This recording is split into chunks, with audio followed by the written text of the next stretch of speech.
1956 में मध्य प्रदेश के गठन के बाद से 2003 तक ज्यादातर समय कांग्रेस की ही सरकारें रही हैं।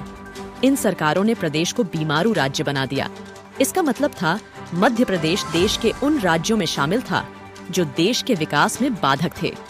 2003 में प्रदेश में उमा भारती जी के नेतृत्व में भाजपा की सरकार बनी। बाद में श्री बाबूलाल गौर और श्री शिवराज सिंह चौहान ने उस सरकार का नेतृत्व किया। भाजपा की सरकार ने प्रदेश को 20 सालों में बीमारू से बेमिसाल राज्य बनाया, बंटा ढार से बुलंदियों पर पहुंचाया, पिछड़े से अग्रणी बनाया, समृद्ध और खुशहाल राज्य बनाया। में बंटा ढार और करप्शन नाथ इस बात का जवाब दें कि 53 सालों में उनकी सरकारों ने प्रदेश के लिए क्या किया, क्यों प्रदेश की जनता के साथ अन्याय किया, क्यों मध्य प्रदेश का काफिला लूटा। इसका जवाब कांग्रेस को देना होगा। कांग्रेस इससे मुकर नहीं सकती है। भाजपा ने 20 साल में गरीबों का जीवन स्तर सुधारने का काम किया तो उसका रिपोर्ट कार्ड भी जारी किया है।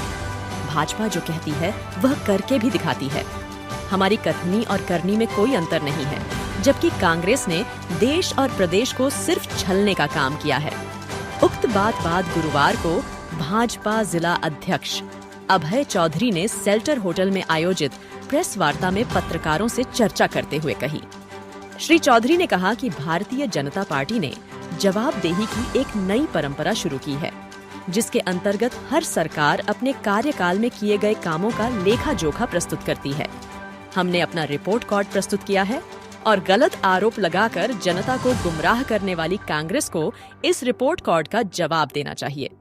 कांग्रेस ने प्रदेश की जनता के साथ जो अन्याय किया है उसका जवाब देना चाहिए और अगर उसमें हिम्मत है तो अपने 53 सालों के शासन का रिपोर्ट कार्ड प्रस्तुत करे।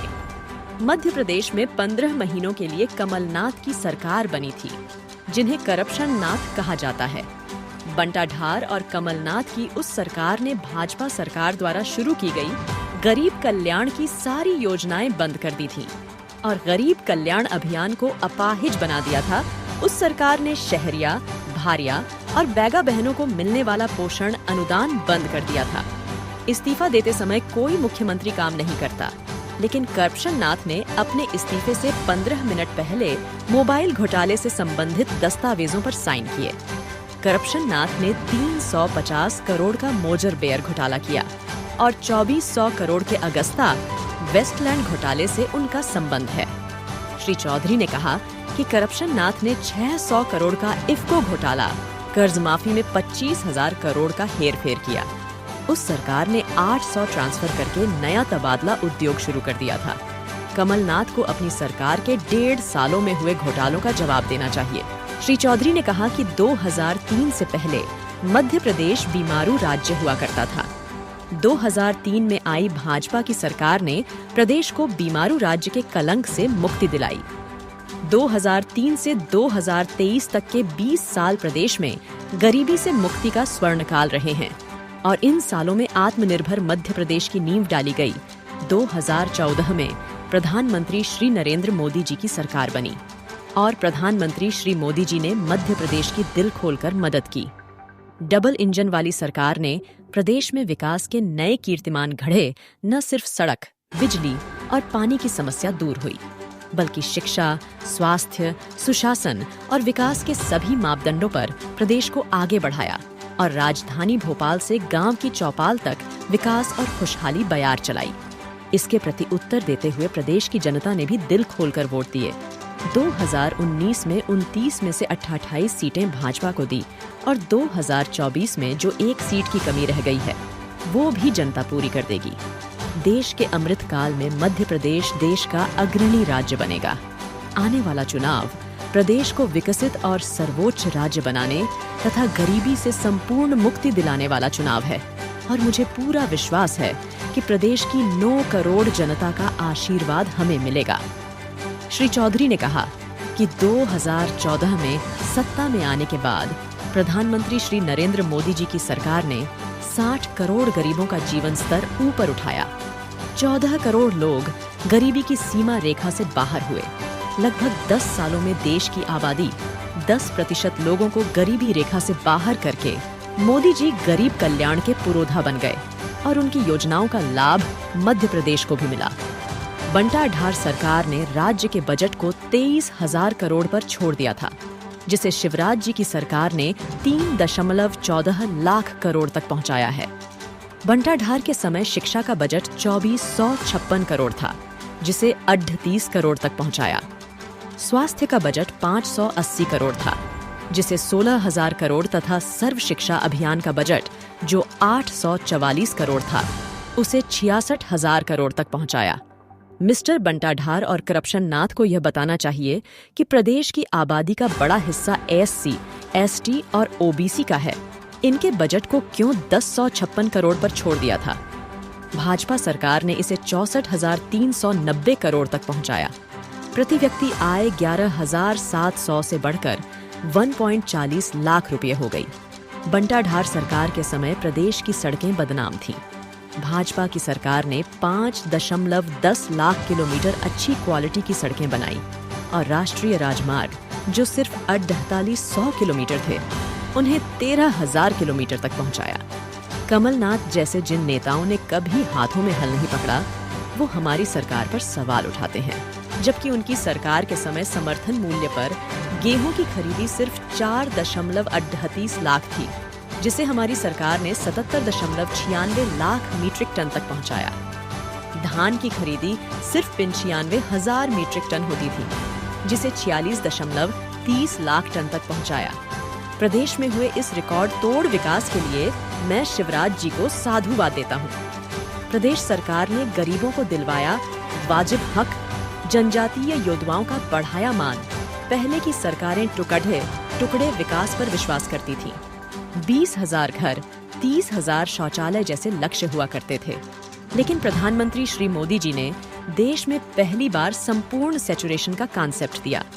हर घर में शौचालय, हर जरूरतमंद माता बहन को गैस कनेक्शन, हर घर में नल से जल जैसी योजनाएं संपूर्ण सैचुरेशन की ही उदाहरण हैं। संपूर्ण सैचुरेशन को हासिल करने के लिए ही मोदी सरकार ने प्रदेश के 80 लाख घरों में शौचालय बनाए हैं, तो 1.2 करोड़ प्रधानमंत्री जी ने अन्न योजना के कॉर्ड बनाए हैं। 10.87 लाख गैस सिलेंडर बांटे गए हैं। 42 लाख प्रधानमंत्री आवास बनाए गए हैं। 4,000 किलोमीटर नए राजमार्ग बनाए जा रहे हैं। रीवा, ग्वालियर और जबलपुर एयरपोर्ट का विकास हो रहा है। 35 रेलवे स्टेशन विश्वस्तरीय बनाए जा रहे हैं। प्रदेश की विकास दर 16% हो गई है और सिंचाई क्षमता 47 लाख हेक्टेयर पर पहुंच गई है। प्रदेश की 46 लाख बेटियां लाडली लक्ष्मी बन चुकी हैं। प्रदेश में 24 मेडिकल कॉलेज खोले जा रहे हैं और मेडिकल, इंजीनियरिंग तथा पॉलिटेक्निक की पढ़ाई हिंदी में शुरू कराई जा रही है। भोपाल और इंदौर शहरों में मेट्रो रेल का काम तेजी से चल रहा है। ओंकारेश्वर में 2400 करोड़ की लागत से आदि शंकराचार्य अद्वैत स्मारक बनाया जा रहा है, तो उज्जैन में महाकाल महालोक बनकर तैयार हो चुका है। उन्होंने कहा कि मध्य प्रदेश सरकार ने आदिवासियों को उनके अधिकार देने के लिए पेसा एक्ट लागू किया है तथा जनजातीय इतिहास को संजोने के लिए संग्रहालय बनाए जा रहे हैं। जनजातीय क्रांतिवीरों और जननायकों की स्मृतियों को संजोने के लिए रेलवे स्टेशनों के नाम उनके नाम पर रखे जा रहे हैं। कांग्रेस में हिम्मत है तो 53 सालों का रिकॉर्ड दे। भाजपा जिलाध्यक्ष अभय चौधरी ने कहा कि प्रधानमंत्री श्री नरेंद्र मोदी जी ने देश के प्रधानमंत्री बनते ही भारत को विकसित राष्ट्र बनाने का बीड़ा उठाया। देश को दुनिया की तीसरी अर्थव्यवस्था, 5 ट्रिलियन इकोनॉमी और आत्मनिर्भर बनाने का संकल्प लिया। आज भारत क्लाइमेट चेंज और आतंकवाद पर जीरो टॉलरेंस के मामले में दुनिया का नेतृत्व कर रहा है। G20 समिट सारी दुनिया में भारत की संस्कृति, विकास और उसके भविष्य के प्रसार का माध्यम बन रही है। पहली बार G20 सहित देश के सभी राज्यों के 59 स्थानों पर हो रही है। 14 देशों ने प्रधानमंत्री मोदी जी को अपना सर्वोच्च सम्मान दिया है।